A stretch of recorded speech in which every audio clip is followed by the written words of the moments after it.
Okay, so we just started talking about phase diagrams.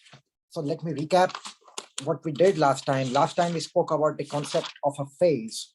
So let me start by reminding you what a phase is. So a phase is a region of space throughout which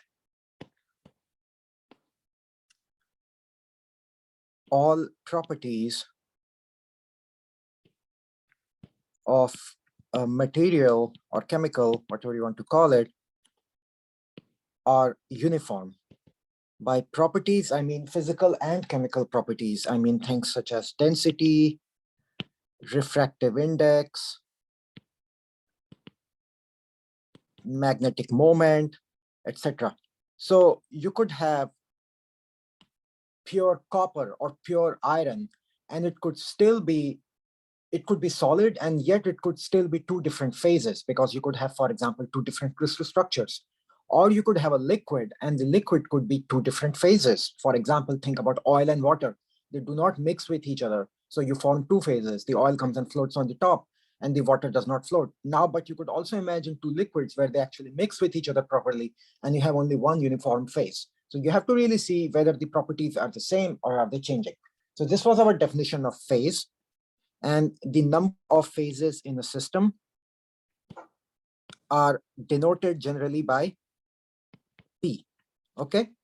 So the next thing we want to talk about is the concept of components. This one is a bit tricky. I will write it down. Most of the time for problems in this course, I will specify what are the number of components, but I want to give you how you actually calculate it.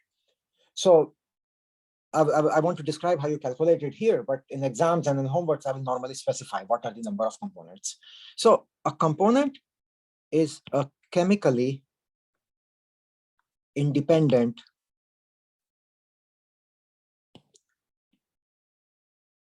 constituent of a system.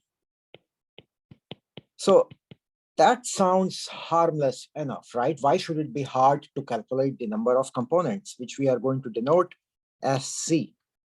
Number of components is equal to C. The reason why this is hard is because there can be chemical reactions that can be happening. And it is this thing, the number of chemically independent constituents, that makes it hard to calculate. So number of components C can be calculated by, and I'm writing it down, but I don't expect you to worry too much about this. I will specify what is the number of components. But this is equal to number of distinct chemical species minus number of chemical reactions that are happening, number of chemical reactions between them. So you have certain number of species and you subtract out the number of chemical reactions that are going on, minus number of any constraints. These constraints could be, for example, charge constraints, or maybe there is some other constraint that just shows up. Okay, so this is how you calculate the number of components. Let's take an example. If it's pure water,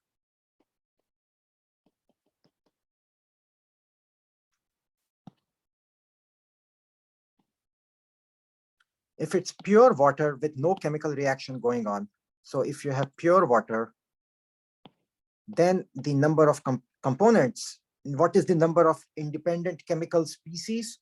It's one. You don't have separate hydrogen, oxygen, hydronium, hydroxide, whatever existing. So number of components is equal to one. Number of chemical reactions that are going on are zero, and we have not imposed any constraints. So the number of components for pure water is equal to one. But we know water undergoes autohydrolysis, right? So if you have 2H2O going to H3O plus OH minus, in this case, life immediately becomes more complicated. The number of distinct chemical species now is equal to 3. The number of chemical reactions that are going on are equal to 1. And we also have one charge neutrality constraint. So 3 minus 1 minus 1, again, you get 1. The number of components in this one is equal to 1, even though it looks like there are 3 things existing, but due to the presence of the chemical reaction and the constraint, you again get a 1 component system. So you can see why it's a bit funky. Let's consider one more. Calcium carbonate going to CaO plus CO2. And I want people to write in the chat, what do they think is the number of components here? Let's start with number of independent species. So how many distinct chemical species do we have here? You can just unmute and answer or type in chat.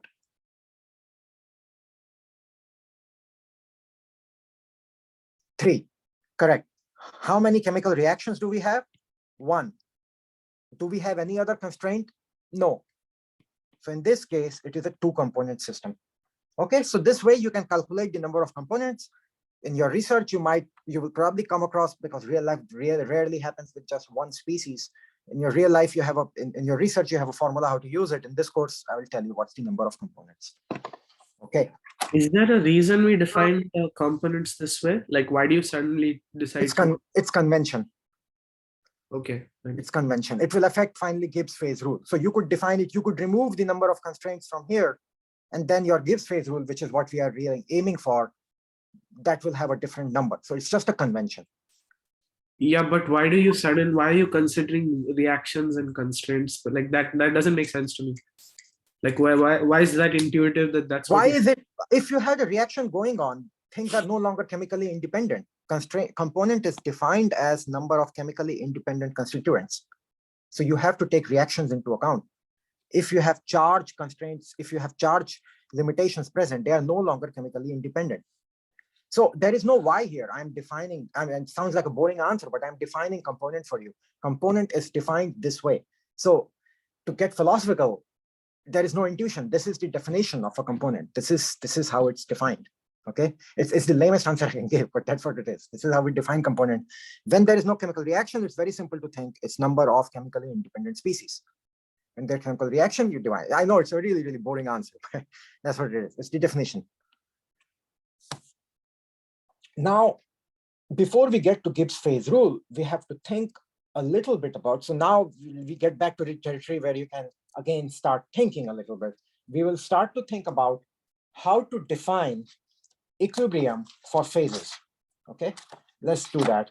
So in order to do that,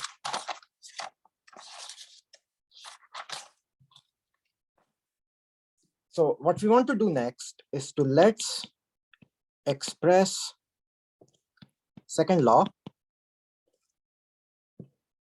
for phases. Okay,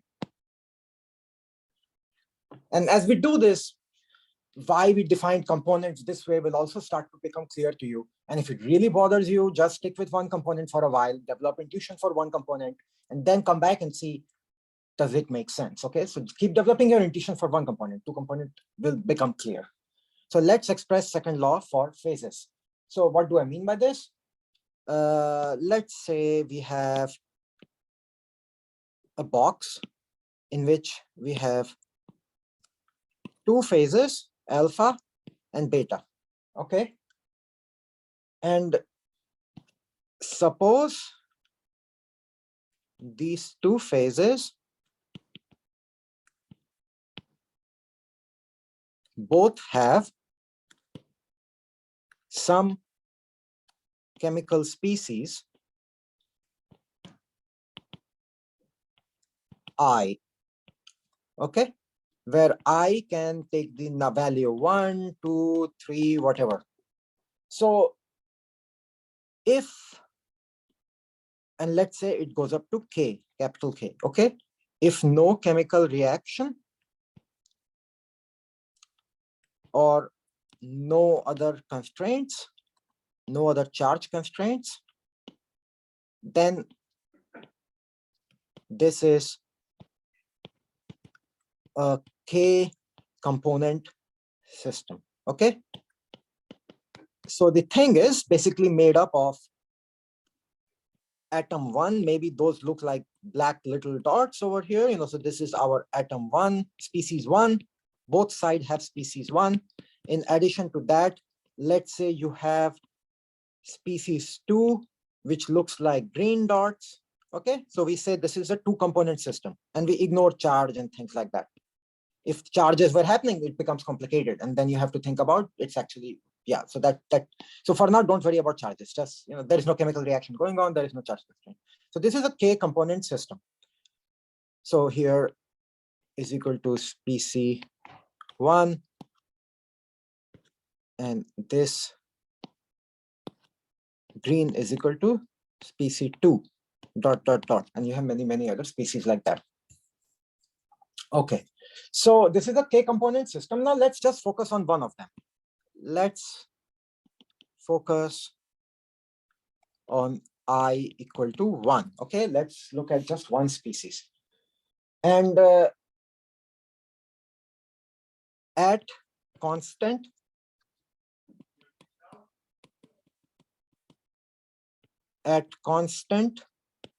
temperature and pressure. Okay, that's how we are going to do this thought experiment. Now, let's transfer a certain number of moles of species 1 from phase alpha to phase beta. Okay, so let's transfer a small number. Let's transfer dN1 moles. So dN1 is some positive number from phase alpha to phase beta, and dN1 moles, N1, the subscript 1 denotes that we are talking about species 1 of species 1. Okay, so we transfer it from alpha to beta. For this to be a reversible change, this is a change, right? We just transferred dN1 moles from one side to another, and maybe this is reversible, maybe this is irreversible. For this to be reversible, which means that both the forward process and the backward process are spontaneous. In other words, for this change to be, for the system to be under equilibrium, for this change to be reversible, i.e. the system, the two-phase system is in equilibrium,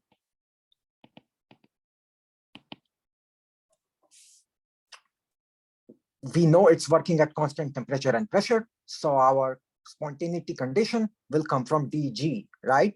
Because g is the free energy that quantifies equilibrium at constant temperature and pressure, or direction of spontaneous change at constant temperature and pressure.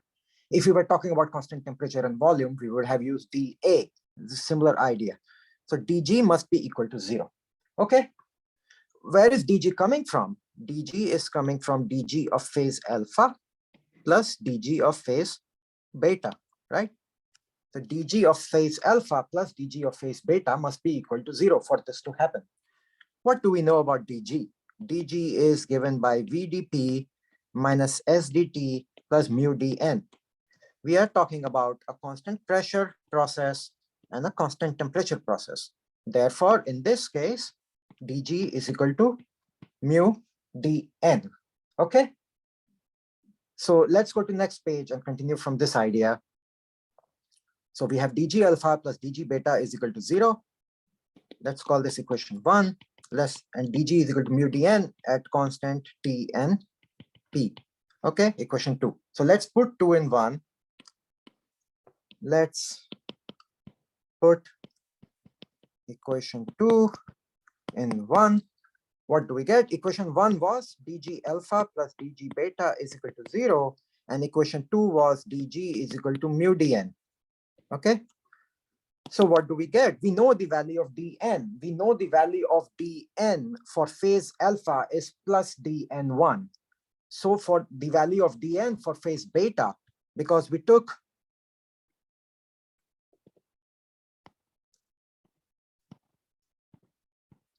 dn1 out of phase alpha and put this into phase beta, right?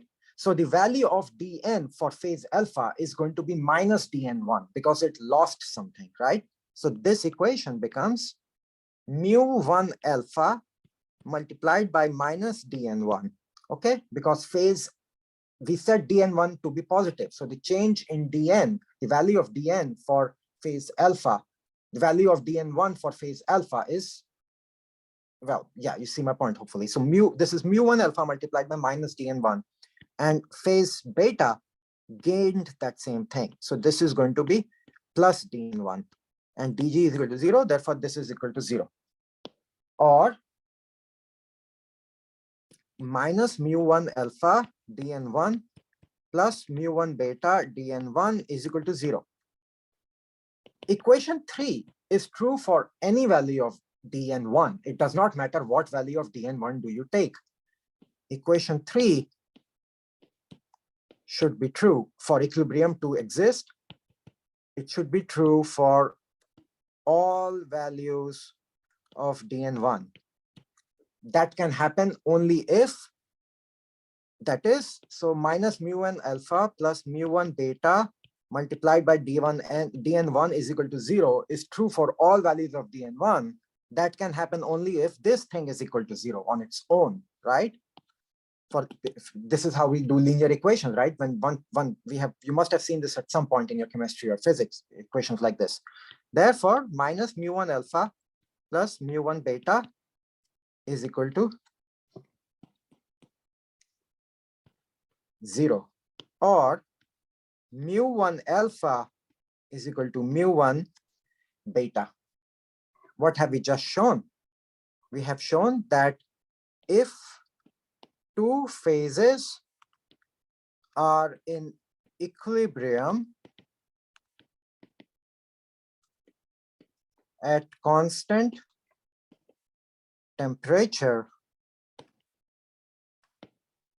and pressure, then the chemical potential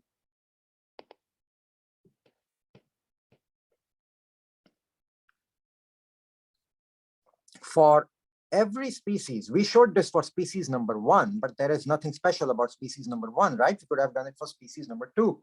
We could have done it for species number k, just doesn't matter. The chemical potential of every species, it can be misleading for any species should be the same across the two phases. So this is probably the first time we get some real intuition into why is mu known as chemical potential. In physics, where do we use the word potential? We use it for gravitational potential or electric potential. In physics, potential denotes the direction in which change happens, right? You go from high potential energy to low potential energy. So chemical potential is therefore, and we'll have to prove just a little bit more for this to make this statement correct or completely rigorous. So chemical potential is like electric or gravitational potential. Because in electric potential, you know the direction in which charge moves. It moves from high potential to low potential. In gravitational potential, again, you know how mass moves. So what electric potential does for charge, or what gravitational potential does for mass without worrying about species and things like that, here, this does it for chemical, okay? So we haven't really exactly proven this. What we have shown is that when you have equilibrium, the chemical potentials are same. What we want to do is to do one step further. We want to show that if mu1 alpha was more than mu1 beta, then alpha will lose something and beta will gain something, okay? So let me write it down. So to prove above idea, and those who are asking for proof about definition of a chemical potential should be happening here. We're happy here. You know, this is more rigorous what I'm going to do now.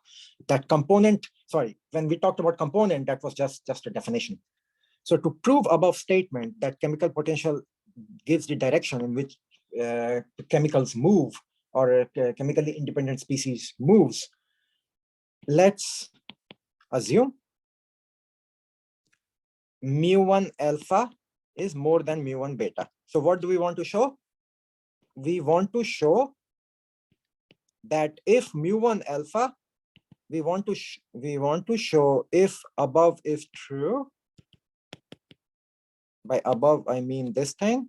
If mu1 alpha is indeed more than mu1 beta, then alpha should lose matter, beta should gain matter. Okay, and there's nothing special about mu1 alpha more than mu1 beta. I could have started with mu1 beta more than mu1 alpha. Then I would have proved that beta should lose matter and alpha should gain matter. Okay, so let's try in order to prove this.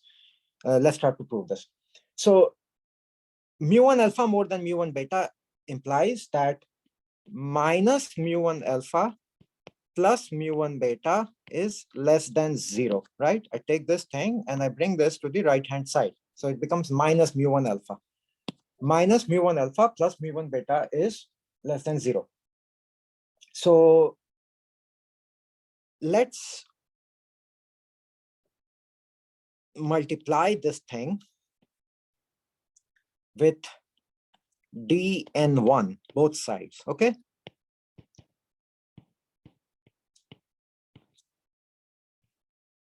And the question is,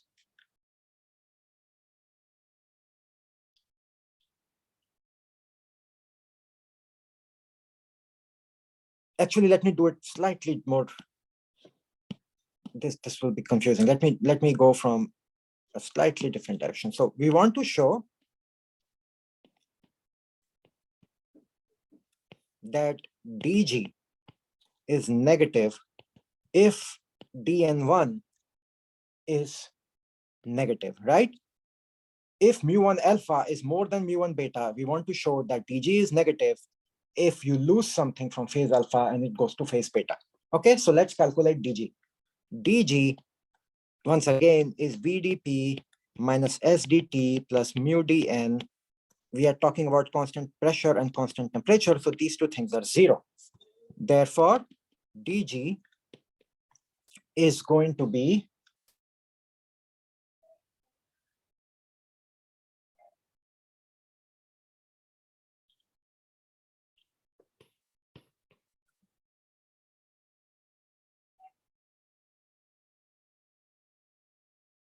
mu1 alpha multiplied by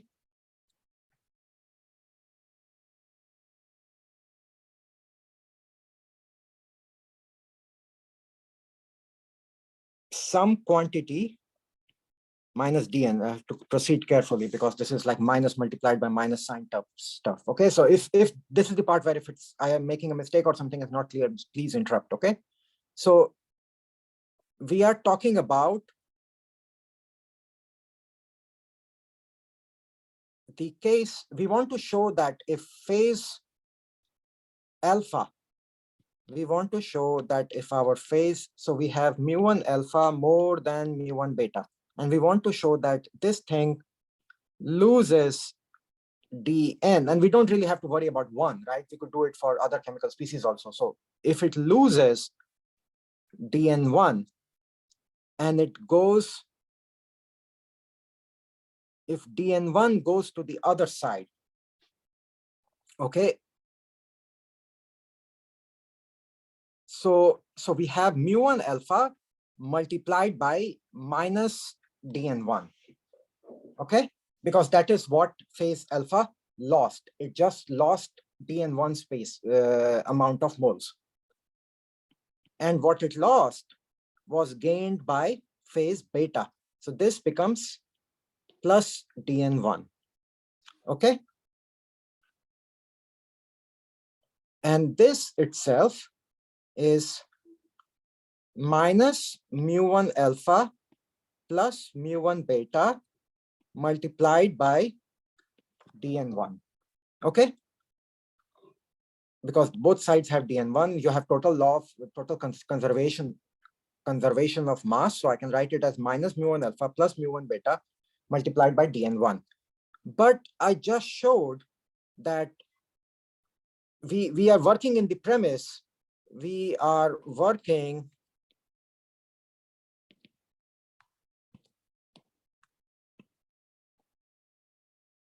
in the premise that mu1 alpha is more than mu1 beta, or minus mu1 alpha plus mu1 beta is less than 0. So this equation, which we call equation number 4, let's call this equation number 5, let's call this equation number 4. So 4 says that minus mu1 alpha plus mu1 beta is less than 0. If we put 4 in 5, put 4 in 5. So what does that mean? That means this thing is negative. Okay, so if this thing is negative, then in order for dg to be negative also, dn1 should be positive, right? Then for dg less than 0, we must have dn1 positive.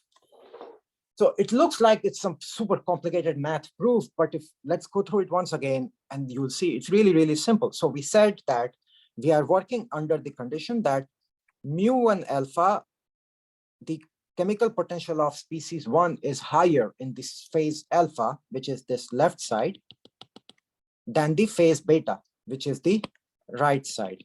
Okay, this is what we started with.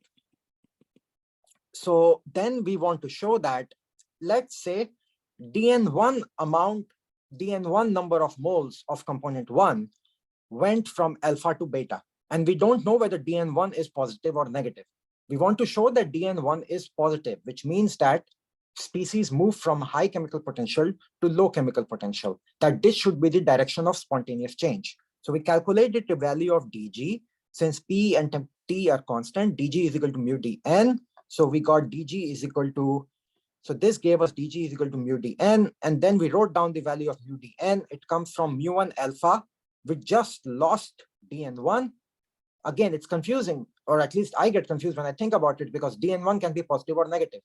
But we are always saying that it lost dn1. Okay. So that means next to mu1 alpha, we have minus dn1. And next to mu1 beta, we have plus dn1. So that becomes dg is equal to minus mu1 alpha plus mu1 beta multiplied by dn1. And we started by saying that this thing in the red circle over here is negative.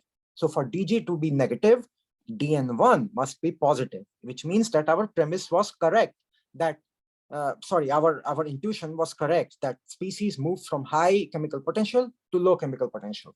Now you could do this for every species. Okay, even if you have chemical reactions going on, you can still do this for every species.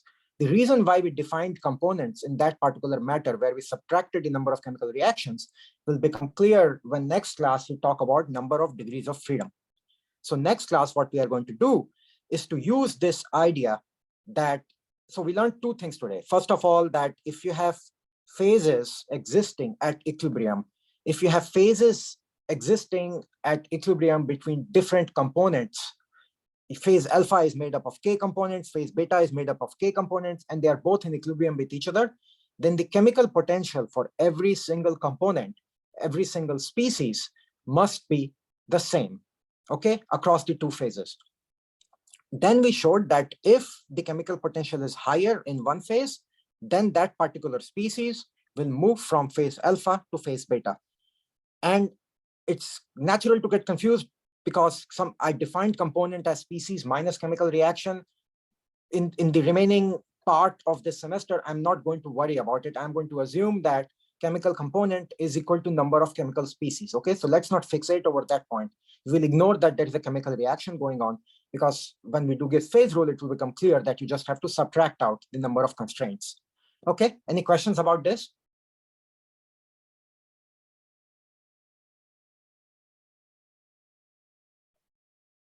So next time, we will think about Gibbs phase rule, which says that given how we defined the number of components and given how we defined the number of phases, the number of intensive quantities that you can independently vary in a system, F, that is the number of degrees of freedom, is given by C minus P plus 2.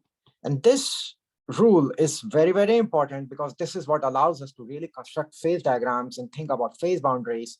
In order to do this, we will be using this property of chemical potential that we showed today. And next class and all the classes after this will be in person. I will always have Zoom going. So like today, at least one student was feeling not well, so they are on Zoom. I think actually they were feeling so unwell, they're not even on Zoom. So every class will be on Zoom and will be recorded if you need to come. Any questions? I have a question. Yeah, go ahead.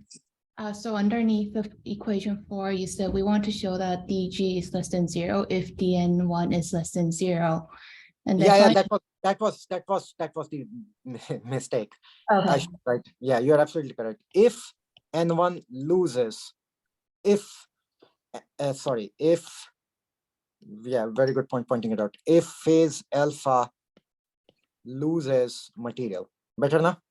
Yeah, that makes sense. Okay. The sign convention made things confusing, but what is written here is now correct. So here I can say, thanks, Suimin, for pointing this out. Okay. So if this was not clear, we can restart this argument about chemical potential and restart from next class from what we did today. We are making very good progress in this course. So there is no problem with that. Okay, so let me know in next class if you want me to cover this again. Just send me a Slack message. I'll recap it and then we'll start from there. Okay, otherwise, see you next time.